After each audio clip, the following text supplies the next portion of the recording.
സ്നേഹപൂർവ്വം ഷമ സീരിയലിൻ്റെ ലേറ്റസ്റ്റ് എപ്പിസോഡിൻ്റെ റിവ്യൂയിലേക്ക് എല്ലാവർക്കും സ്വാഗതം.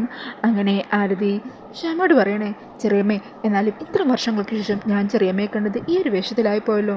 അന്നേരം ഷമ പറയുന്നുണ്ട്, കുറച്ച് നാൾ കൂടി എൻ്റെ മോളുടെ മുമ്പിൽ ഈ വേഷം തുടർന്നേ പറ്റുള്ളൂ. കുറച്ച് നാൾ മാത്രം മതി, വളരെ കുറച്ച് ദിവസം മാത്രം. അതിനുശേഷം എല്ലാ സത്യങ്ങളും ചെറിയമ്മ രാധികയോട് തുറന്നു വരണം. എന്നിട്ട് എനിക്ക് കാണണം ദി ഗ്രേറ്റ് സിംഗർ ഷാമയും ആൻഡ് ഹെർ ഡോട്ടർ രാധികയും. അങ്ങനെ പറഞ്ഞ് ചിരിച്ചുകൊണ്ട് നിൽക്കുവാണ് ആരതി. ആ സമയം ശ്യാമ ആരതിയെ ചേർത്ത് പിടിച്ച് അമൃതയോട് പറയണേ, ഏട്ടത്തി കണ്ടില്ലേ, എൻ്റെ ശ്രീകുട്ടി, എൻ്റെ അശ്വതി ചേച്ചിയുടെ മോള് ഇപ്പോൾ ഞാൻ വിളിച്ചപ്പോൾ ഓടി വന്നത് കണ്ടില്ലേ എൻ്റെ മോളെ രക്ഷിക്കാനായിട്ട്. അന്നേരം അമൃത പറയണേ, സത്യം പറയാലോ മോളെ, മോളുടെ വാദം കണ്ട് ഞങ്ങൾ രണ്ടാളും അവിടെ അമ്പരന്നിരിക്കുമായിരുന്നു.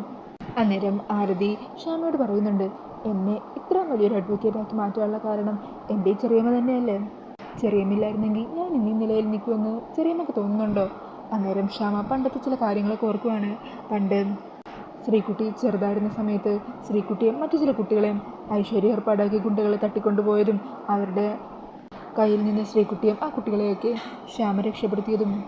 അന്നേരം ആ ഗുണ്ടകളെ ശ്യാമയും കുട്ടികളെയൊക്കെ ഉപദ്രവിക്കാൻ വന്നപ്പോൾ കൃത്യസമയത്ത് അഖിലവിടെ എത്തി അവരെല്ലാവരെയും അടിച്ചോടിച്ചതും അതൊക്കെ ഇങ്ങനെ ഒരു നിമിഷം ഓർത്ത് നിൽക്കുവാണ് കേട്ടോ ശ്യാമ. എന്നിട്ട് ശ്യാമ ആരതി ചേർത്ത് പിടിച്ച് പറയണേ, എല്ലാം ഈ ചെറിയമ്മക്ക് ഓർമ്മയുണ്ട് മോളെ. അന്നത്തെ ചെറിയ ശ്രീകുട്ടിയിൽ നിന്നും ഇന്ന് കാണുന്ന ഇത്ര നല്ലൊരു അഡ്വക്കേറ്റായിട്ട് മോൾ വളർന്നില്ലേ. ചെറിയമ്മക്ക് ഒത്തിരി സന്തോഷമായി. അങ്ങനെ പറഞ്ഞ് ആരതിയെ ചേർത്ത് പിടിച്ച് ആരതിയുടെ നെറ്റിയിലൊരു ഉമ്മ കൊടുക്കുവാണ്ടോ. ഈ സമയം ആരതി പറയുന്നുണ്ട്, എന്താണെങ്കിലും ഞാനിനി പെട്ടെന്നൊന്നും ഇവിടെ നിന്ന് മടങ്ങി പോകുന്നില്ല. ഇവിടെ ചെയ്തു തീർക്കാൻ കുറേ കാര്യങ്ങളുണ്ടല്ലോ. വരുണിനെയും രാധികയും മോചിപ്പിക്കാൻ മാത്രമല്ല ഞാൻ ഇങ്ങോട്ട് വന്നത്. ചെറിയച്ഛൻ്റെ കൊലപാതകത്തിന് പിന്നിലുള്ളവർ ഇവിടെ തന്നെയല്ലേ ഉള്ളത്. അവർ തന്നെയാണ് എൻ്റെ അച്ഛനെ നാട് കടത്തിയത്. അവരോടൊക്കെ കണക്ക് ചോദിക്കണം. അങ്ങനെ എല്ലാ കണക്കുകളും കിട്ടിയിട്ട് ആരതി ഇനി ഇവിടുന്ന് മടങ്ങുന്നുള്ളൂ.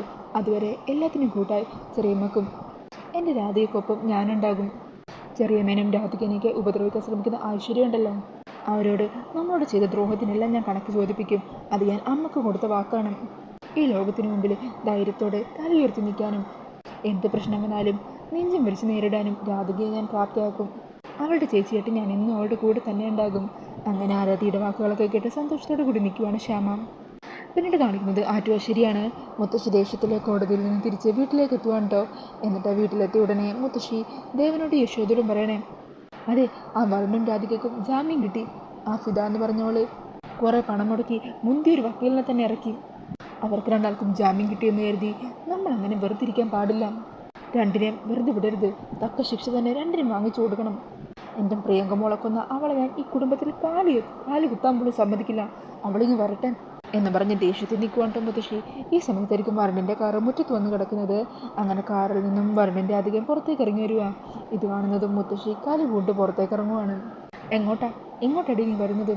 കോടതിയിൽ നിന്ന് രക്ഷപ്പെട്ടെന്ന് കരുതി നിനക്കിവിടെ അങ്ങ് കയറി പഴയതുപോലെ മേഞ്ഞ് നടക്കാമെന്ന് വിചാരിച്ചോ? നിന്നെ ഞാൻ ഇവിടെ പടി കയറ്റില്ല.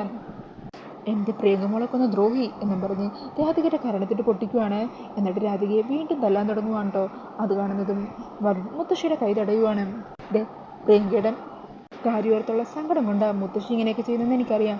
പക്ഷേ എന്ന് കരുതി എൻ്റെ പെണ്ണിൻ്റെ ദേഹത്ത് ഇനിയും കൈവെക്കുന്നത് നോക്കി നിൽക്കാൻ എന്നെ കൊണ്ടാവില്ല. അത് കേൾക്കുന്നത് മുത്തശ്ശി ചോദിക്കണേ, നിൻ്റെ പെണ്ണോ? അതെ, എന്താ മുത്തശ്ശിക്ക് സംശയമുണ്ടോ? എങ്കിൽ ഞാൻ കാണിച്ചു തരാം എന്ന് പറഞ്ഞ് രാധികയുടെ കയ്യിലും പിടിച്ച് വരുണകത്തേക്ക് കയറി പോകുവാണ്. ഈ സമയം രാധിക അകത്തെത്തുന്നതും നേരെ ദേവൻ്റെ അരികിലേക്ക് ചെല്ലുവാണ്. ദേവൻ്റെ അരികിൽ മുട്ടുകുത്തി വന്ന് നിൽക്കുക. എന്നിട്ട് സങ്കടപ്പെട്ട് കരഞ്ഞുകൊണ്ട് നിൽക്കുക. ആ സമയം വരുൺ ചോദിക്കുന്നുണ്ട്, അച്ഛൻ വിശ്വസിക്കുന്നുണ്ടോ ഞങ്ങൾ രണ്ടുപേരും ചേർന്ന പ്രിയങ്കയെ കൊന്നതെന്നും? അങ്ങനെ അച്ഛൻ്റെ നാവിൽ നിന്ന് വന്നാൽ പിന്നീട് ഒരു നിമിഷം പോലും ഞങ്ങളിവിടെ നിൽക്കില്ല. ഞങ്ങൾ ആ നിമിഷം തന്നെ ഇവിടുന്ന് പൊക്കോളാം. ആ സമയം ദേവൻ രാധികയുടെ തലയിൽ ഇങ്ങനെ കൈവെക്കുവാണ്. എന്നിട്ട് പതിയെ തലോടിക്കൊണ്ട് പറയണേ, എൻ്റെ മോളെ, എനിക്ക് വിശ്വാസമാണ്.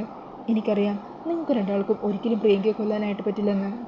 അത് കേൾക്കുമ്പോൾ രാധികയ്ക്കും വരുണും ഒത്തിരി സന്തോഷമാകുവാണ് കേട്ടോ. രാധിക പറയണേ, എന്നെ പുറത്തിറക്കാൻ അച്ഛൻ ഫിദ മാഡത്തോട് പറഞ്ഞ കാര്യം മാഡം എന്നോട് പറഞ്ഞു.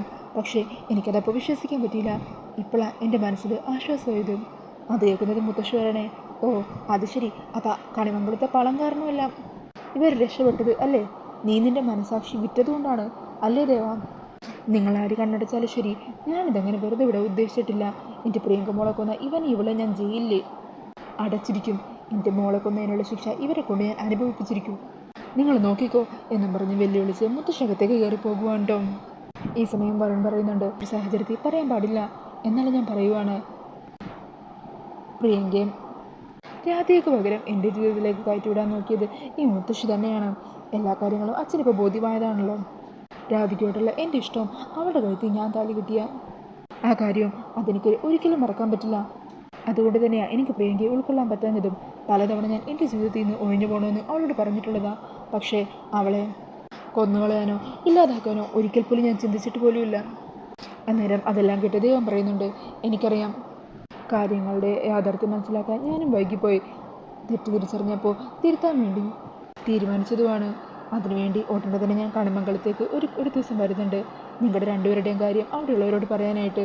നിങ്ങൾ രണ്ടാളെയും ഈ അച്ഛൻ തന്നെ ഒന്നിപ്പിക്കും. ദേവൻ്റെ ആ വാക്കുകൾ കേൾക്കുമ്പോൾ രാധികയ്ക്കും വരണ്ടും ഒത്തിരി സന്തോഷമൊക്കെ ഉണ്ടോ. അവർ പരസ്പരം മുഖത്തോട് മുഖം നോക്കുവാണ്. പിന്നീട് രാധിക നേരെ യശോദയുടെ അരികിലേക്ക് ചെല്ലുവാണ്. അമ്മേ എന്നും പറഞ്ഞ് യശോദനെ വിളിക്കുമ്പോൾ യശോദ സങ്കടത്തോടെ കണ്ണു നിറഞ്ഞ് രാധികയെ ചേർത്ത് പിടിക്കുവാണ്. എന്നിട്ട് രാധികയുടെ നെറ്റിലൊരു ഉമ്മ കൊടുക്കുന്നുണ്ട്. ദേവേട്ടൻ്റെ മനസാക്ഷിക്ക് നിങ്ങളോട് ക്ഷമിക്കാമെങ്കിൽ പിന്നെ എനിക്കാണോ പ്രയാസം? പ്രിയങ്ക മോൾ മരിച്ചതിൽ എനിക്ക് നല്ല വിഷമമുണ്ട്. അവളെൻ്റെ മോളല്ലേ. പക്ഷേ ചെയ്യാത്ത കുറ്റത്തിൻ്റെ പേരിൽ നിങ്ങൾ രണ്ടാലും ശിക്ഷ അനുഭവിക്കരുതെന്നും എനിക്കുണ്ട്. അങ്ങനെ പറഞ്ഞ് രാധികയെ വീണ്ടും ചേർത്ത് പിടിക്കുവാണ്. ഈ സമയം വരുൺ ദേവൻ്റെ അരികിലിരിക്കുക. അച്ഛാ, ഒന്നുകൊണ്ടും വിഷമിക്കേണ്ട കാര്യമില്ല. നിങ്ങൾക്കും നിങ്ങളുടെ കുടുംബത്തിനും ഇനി എന്നും ഞാനുണ്ട്. അങ്ങനെ പറഞ്ഞ് ദേവൻ്റെ കയ്യിലിങ്ങനെ ചേർത്ത് പിടിക്കുവാണ്ട് വരുൺ. ഈ സമയം രാധിക സന്തോഷത്തോടെ വരുണിനെ നോക്കുന്നുണ്ട്. പിന്നീട് കാണിക്കുന്നത് കള്ളു കുടിച്ചുകൊണ്ടിരിക്കുന്ന അജിത്തിനെയും ചന്ദ്രശേഖരനെയും ഗൗതമിനെയും ഒക്കെയാണ് കേട്ടോ. അന്നേരം ചന്ദ്രശേഖരൻ പറയണേ, എന്നാലും ആ അഡ്വക്കേറ്റ് ആരതി വന്ന് നമ്മുടെ പ്ലാൻ എല്ലാം തകർത്ത് കളഞ്ഞില്ലേ? ചന്ദ്രശേഖര, അവളുടെ വരവിന് തനിക്ക് തടഞ്ഞൂടായിരുന്നോ? അതെങ്ങനെയാ, ഒട്ടും പ്രതീക്ഷിക്കാതെയുള്ള വരവായിരുന്നില്ലേ? എന്തൊക്കെ പ്രതീക്ഷകളായിരുന്നു, എല്ലാം ഒറ്റ നിമിഷം കൊണ്ടല്ലേ അവൾ തകർത്ത് കളഞ്ഞത്. ആ സമയം അജിത്ത് പറയുവാണ്, യുടെ അന്വേഷണം ശരിയായ ദിശയിലല്ല. ആരോ കാശ് കൊടുത്ത് അയാളെ മനഃപൂർവ്വം കള്ളക്കേസ് ഉണ്ടാക്കാൻ പ്രേരിപ്പിച്ചതാണ്.